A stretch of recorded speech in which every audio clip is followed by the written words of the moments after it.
South Africa's speaker for the presidency has said that the country is not going to engage in megaphone diplomacy.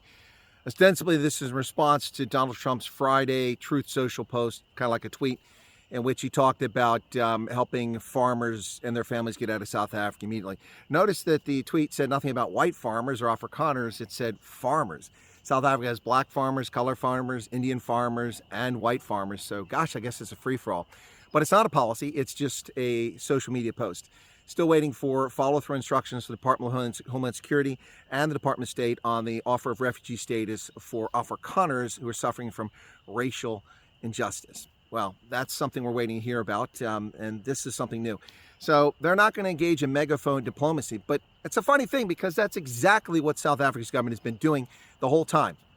For this issue of the land, this issue that Donald Trump fears so much, we offer this question of the land. I don't know what Donald Trump has to do with South African land because he's never been here.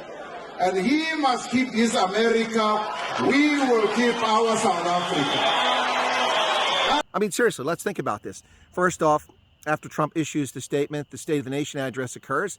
And what does Sir Ramaphosa do? He chooses to open up his address to the nation of South Africa, knowing the world's listening, with a line saying, "We will not be bullied."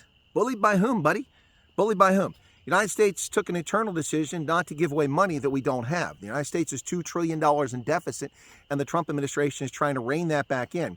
And yes, foreign aid is a small percent of the budget, but South Africa has continually worked against the national security interests of the national interests of the United States, and we give them money. What are we, suckers?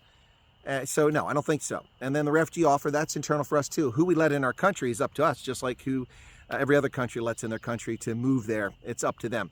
We have this program for refugees. We take people from Cuba, from Haiti, from Afghanistan, from, all over the place. Take your pick, from Gaza. All over the world, people come, Ukraine, to be refugees in America. So, and also Africa, people from Sudan, from Somalia. Ilhan Omar, there's an example. So this argument that they won't engage in megaphone diplomacy is utter nonsense. That's exactly what the government of South Africa has been doing, is engaging in megaphone diplomacy to their own detriment. We won't be bullied. And then Ronnie Lamola goes on an interview, which is shared on Deutsche Welle, and lies about America. Every country in the world has this expropriation without compensation. That's a total lie. The Fifth Amendment to the U.S. Constitution expressly forbids taking people's property without compensation. We are protected by the Fifth Amendment. And South Africans are protected by the Section 25 of their Constitution. And they said, let's not immobilize Africa.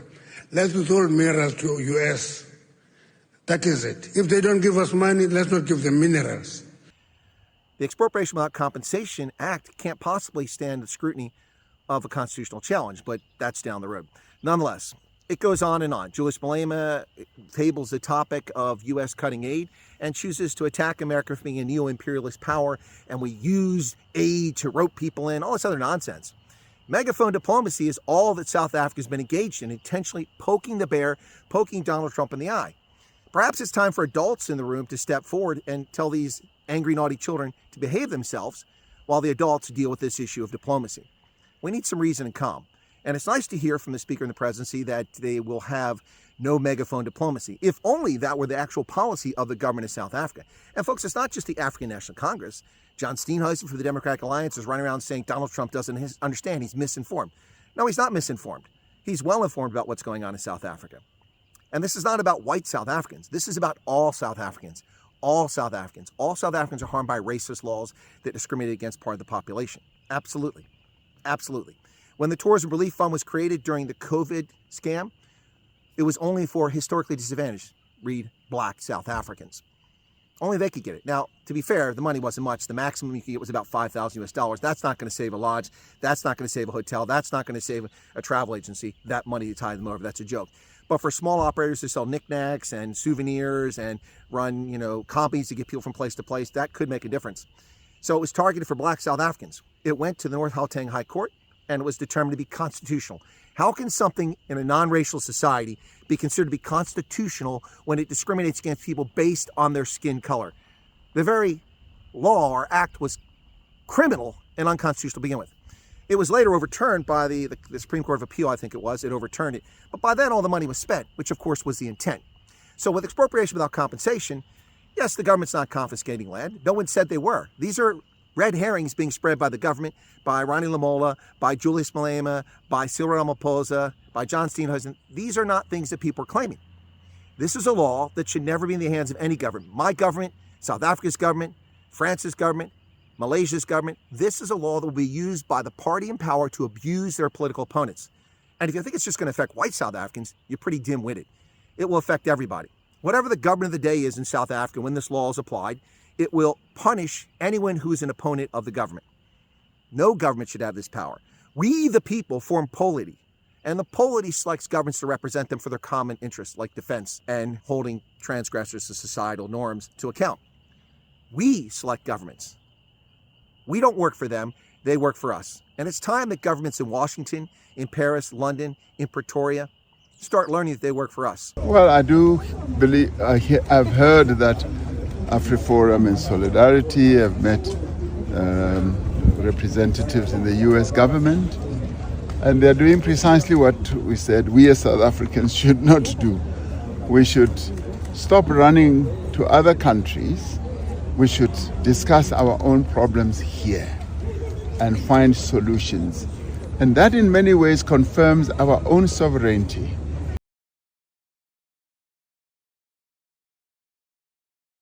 The president last night issuing a strong response to the United States President Donald Trump, insisting that South Africa will not be bullied. We are, as South Africans, a resilient people, and we will not be bullied. So this nonsense about megaphone diplomacy, if only the South African government would not engage in megaphone diplomacy. Trump has been quite restrained, quite frankly, if you're an objective observer. He hasn't said very much at all. He issued a Truth Social. Then 3 days later, after he was attacked, he issued an executive order, which is yet to be implemented. No program developed 5 weeks later. And then after they continued to attack him again and again and again, they went to Parliament. He issued one more thing. And that one more thing was another social media post saying, hey, farmers can come over. Again, it doesn't say white, it doesn't say black, it doesn't say Indian, it doesn't say colored. So if I'm a farmer in South Africa and I'm not happy, it might be something to consider. And the safeguards that have been put by the law are not something unique to South Africa. In the US, they have it as eminent domain.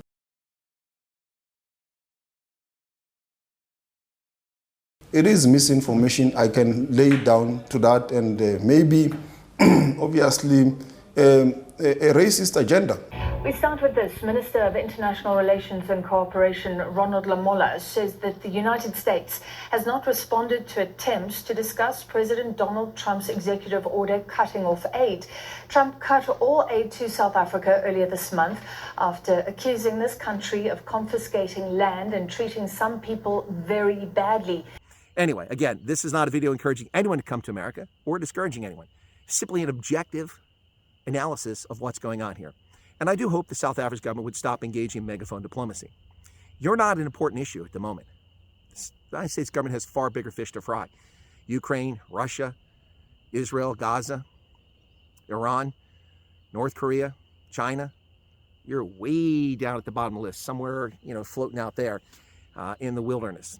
So take a deep breath, let the adults step into the room, and let's go forward and not destroy this relationship, which has been between the United States and South Africa with a bi-national commission since the 1990s. I think that thing's moribund now. Let's get it together, let's stop acting like fools, and let's get something accomplished for the betterment of all South Africans. It won't do much for Americans. South Africa is not much of a factor in our economy or in our society or in the thought patterns of Americans. But USA is critical for South Africa. And losing U.S. trade, embargoes, sanctions, travel restrictions, anything that comes like that, it's just going to be disastrous for South Africans. Even losing AGOA would be very painful. Let's work together as adults and stop the nonsense.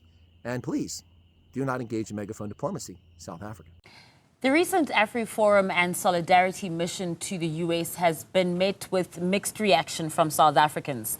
This has led to racial social media exchanges between South Africans. The situation has been made worse by US President Donald Trump's misinformed utterances on South Africa's land reform policy. Cheers.